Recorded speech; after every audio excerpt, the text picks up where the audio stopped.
Hello friends, इस video में अपन REET level first में क्या आपकी कट ऑफ रह सकती है उसके कुछ महत्वपूर्ण बिंदुओं पे मैं डिस्कस करूंगा। लेकिन उससे पहले देखो भाई, कुछ बातें आपको समझनी पड़ेंगी, तब जाके ये फैक्ट क्लियर होगा।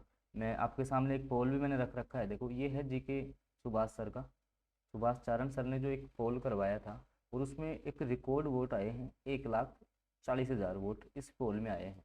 अब इसमें जो है देखो, 100 से कम वाले ही 62% हैं।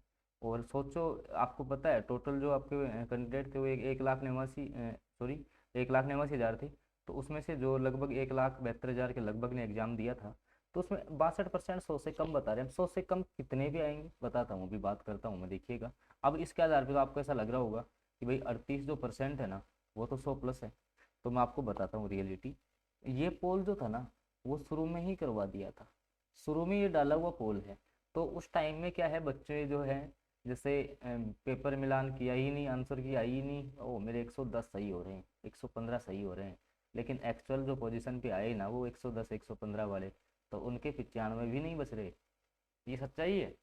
इसको आपको एक्सेप्ट करना पड़ेगा। अब देखो, मैं दो तीन पॉइंट आपको समझाता हूँ, फिर कट ऑफ पे भी मैं आऊँगा कि जो 110 कट ऑफ बता रहे थे ना, अब वो कम क्यों बता रहे हैं भाई। जैसे आप है ना, किसी की भी जैसे कट ऑफ देखोगे, तो शुरुआत में उन्होंने 110 बता दी, ठीक है, हवाबाजी में 110 बता दी। लेकिन धीरे धीरे जब वो वास्तविकता से परिचित हुए, तो वही जो कट ऑफ है ना, 110 वाले 90 बताने लग गए, 110 वाले 90 बताने लग गए। तो ऐसा क्यों हुआ, आप खुद भी सोच सकते हो भाई। आपने टीचर का एग्जाम दिया है, तो थोड़ा बहुत तो एक्सपीरियंस है ना। आप खुद भी सोच सकते हो भाई, कट ऑफ डाउन आएगी। अभी बताऊंगा कट ऑफ कितनी आएगी। इसके अलावा भाई, 21,000 का अपन डबल करें, 21,000 वैकेंसी आपकी टीएसपी और नॉन टीएसपी की, तो उसका डबल करें तो लगभग 42,000, और सेम नंबर रह गए तो 42,000 से कुछ ज़्यादा।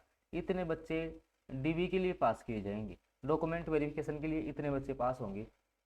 तो भाई 42,000 आंकड़ा कोई छोटा होता है क्या। और फिर ये भी तो देखो ना यार, 1,72,000 में से 42,000 आंकड़ा छोटा है क्या। कम होते हैं क्या 42,000, कोई दो चार हैं क्या 42,000। काफ़ी स्टूडेंट्स पास होंगे।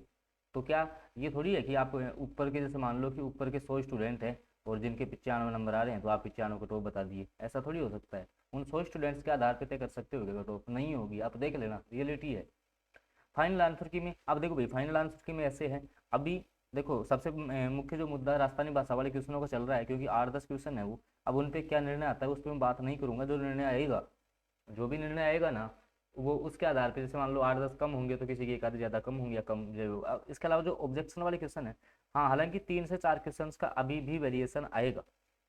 3 से 4 क्वेश्चन का वेरिएशन आएगा। कुछ स्टूडेंट्स को फायदा होगा, कुछ को इसमें नुकसान भी होगा, ठीक है। दोनों ही पहलू हैं इस बात के। तो अब आ जाओ कट ऑफ पे कि क्या आपकी कट ऑफ रह सकती है। इससे पहले मैं आपको बता दूं कि अगर आने वाले समय में रीट या राजस्थान की सभी भर्तियों की तैयारी आप निःशुल्क करना चाहते हैं, तो आप मेरे साथ जुड़ सकते हैं। बिल्कुल, मैं भी तैयारी करता करता आपको मेरे साथ, जैसे क्वेश्चन हो गए, क्यूज हो गए, सारी तैयारी अपन निःशुल्क करेंगे। तो आप चैनल सब्सक्राइब जरूर करेंगे भाई, ठीक है। आप ही का बनाया हुआ चैनल है, तो इसको सब्सक्राइब जरूर कर लो। इसमें आपका कोई भी पैसा नहीं लग रहा है, ठीक है। तो सब्सक्राइब जरूर करना आप। देखो, अब मैं वास्तविक जो डाटा है वो आपके सामने रखने की कोशिश करता हूँ।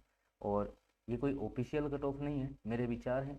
और ये जो कट ऑफ है, जैसे मान लो कि अनेक यूट्यूबर्स जैसे सुभाष चारण सर हैं, ठीक है, गौरव सिंह हनीराव हैं, तो जिन्होंने भी जो कट ऑफ लगभग जो आंकड़ा बताया है, उसके आधार पर, जैसे अब उसमें से कुछ टीचर्स है वो कम भी बता रहे हैं, कुछ हैं वो ज़्यादा भी बता रहे हैं, लेकिन वास्तविक आंकड़ा जो है वो आपका क्या रहने वाला है, अपन एक बार विचार रखते हैं। देखिएगा, जनरल कैटेगरी की जो मैं बात कर लूँ, ध्यान रखना, जनरल कैटेगरी लगभग जो है 89 से लेके 91 के बीच आपकी कट ऑफ रहेगी। ध्यान रखना, इससे कम भी नहीं जाने वाली, ठीक है। और इक्यानवे प्लस तो आप भूल जाना कि जनरल की जाएगी, ठीक है। इतने बच्चे नहीं है भाई 90 प्लस वाले, इतने आप जितने समझते हो उतने नहीं है। हाँ, होंगे, बच्चे हैं, ऐसा नहीं बोल रहा, लेकिन इतने नहीं है। तो जनरल की जो है लगभग यही कट ऑफ आपकी रहने वाली है। इसके अलावा ओबीसी कैटेगरी की बात कर लूँ, तो लगभग जो है 85 से लेके 87 के बीच आपकी जो है ओबीसी कैटेगरी रहेगी। अब जैसे जिनका कम रह रहा है ना भाई, 1-2 नंबर कम है ना, तो वो उम्मीद रख सकते हैं, उम्मीद जो है वो रख सकते हैं अभी। इसके अलावा बात कर लूँ मैं एससी कैटेगरी, तो लगभग एससी कैटेगरी वाले भाई 80 में आराम से आपका हो जाएगा, 80-81। एसटी वालों का आराम से 78 to 80 के बीच आराम से आपका सिलेक्शन है। ईडब्ल्यूएस कैटेगरी की मैं बात कर लूँ, तो ईडब्ल्यूएस की कट ऑफ जो है 84 से 86 के आसपास रहेगी, 84 से 86। और लगभग जो है ना, ये डाटा है बिल्कुल एक परिपूर्ण जो आपका एनालिसिस है उसके बाद में ये दे रहा हूँ। वहीं एमबीसी जो कैटेगरी है आपकी कट ऑफ भी लगभग जो है 83 से 85 के बीच आपकी जा सकती है। वहीं फीमेल कैटेगरी, ये जो है मेल्स की कट ऑफ मैंने आपको बताई है। फीमेल कैटेगरी में आपको क्या करना है कि जो भी कैटेगरी है उसमें आप 2 से 3 नंबर जो है वो आप कम कर लीजिए, ठीक है भाई, 2-3 नंबर कम रहती है। और अब की बात जो मुख्य फैक्टर है मैं आपको बता दूं कि आपका जो है ओबीसी और जनरल में वेरिएशन आएगा। आपकी बार जो ओबीसी और जनरल की जो कट ऑफ होती है ना, उसमें वेरिएशन आएगा। इस कारण से कट ऑफ थोड़ी सी कम रहेगी। 1/3 माइनस मार्किंग थे, भी फाइनल आंसर की आने दो, रुझान जैसे ही आएंगे और आपकी कट ऑफ कम रहेगी। और अगर जैसे मान लो कोई लेटेस्ट अपडेट आती है, ठीक है, और भी जैसे मान लो कि मैं एनालिसिस कर रहा हूँ, उसके आधार पर भी अगर और भी कोई अपन को एक वीडियो और देना पड़े तो उसके लिए भी कोशिश जारी रहेगी। इसके लिए जो है आप चैनल सब्सक्राइब जरूर कर लेंगे भाई, और साथ में जो है बेल नोटिफिकेशन को ऑन कर लो, ताकि वीडियो जब भी आए ना तो उसकी जानकारी सबसे पहले आप तक पहुंच जाए। धन्यवाद।